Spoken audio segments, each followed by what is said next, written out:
So what I'd first like to open the floor with is, in your opinion, what does leadership for the good look like? What's been done well?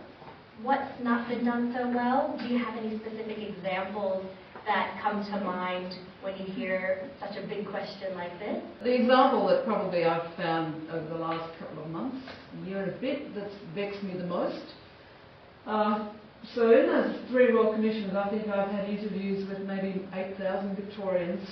It's much easier to get common ground around what the problems are than what the solutions are. Particularly when all of the solutions end up being in contest and consensus is impossible. And there are some enemies to common good that I see all the time, and I'm not entirely sure what to do about them, but I haven't given up on it yet. The first is self-interest. In other words, I matter much more than you do. And so I'll make decisions on that basis. Then the other one is short-termism. I mean, don't ask me to use my imagination into next year, because I can barely get there. If you're into Maslow, I'm crawling down right around the bottom. As long as I'm okay, and we've got food, we've got shelter, we've got a bit of money, we're probably healthy, and the family's kind of within our sight line, we're probably okay. Don't ask me to think about any kind of big future thing.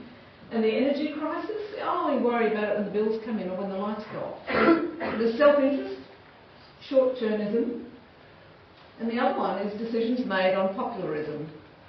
In other words, I need your affection, I care about whether or not you like me, and so I'll make decisions on that basis. At least this is me that I'm talking about. I'm sure that you're all much more sophisticated than I am. But the one that I think troubles me the most is that I'm also on a government panel reviewing the trial of the medically supervised injecting room in Richmond. And if you're aware of that, and you probably are, because there's all sorts of hysteria in the press about this every few weeks, because of citizen journalism and citizen photography. It is a small area in North Richmond, tiny piece of geography. It has 5,000 people living in social housing on that block. There are at least 5 state government departments that all work in silos and have a drawbridge. We have every level of government represented in that group, and we've got probably one of the most diverse communities in Victoria. And we have a safe injecting room which is being trialled. And I could be waiting for a very, very, very long time to find common anything in that community. Through all the consultations and all the conversations that we have week in and week out. So my choices are, you either try to find the answer to what would better look like, small, bite-sized opportunities for improvement, or I wait until I've got consensus and change the world, because we now all agree in the common good. I've learned, I guess, over the years that in some instances it's not available. And the choice that I make is that I work anyway in that space.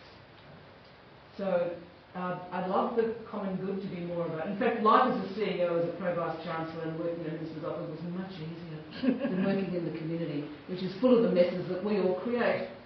And I guess the other thing I'd say about that is that what keeps me going is a set of values. And there's that lovely Irish saying that says, in the shadow of each other we live, which is that this is shared responsibility, and we're all in this together. And so there's where I go looking for the common good, and I accept, particularly these last couple of weeks, which have been hard, that's not always available. Does that mean that you stop looking for it? No. So that's my answer.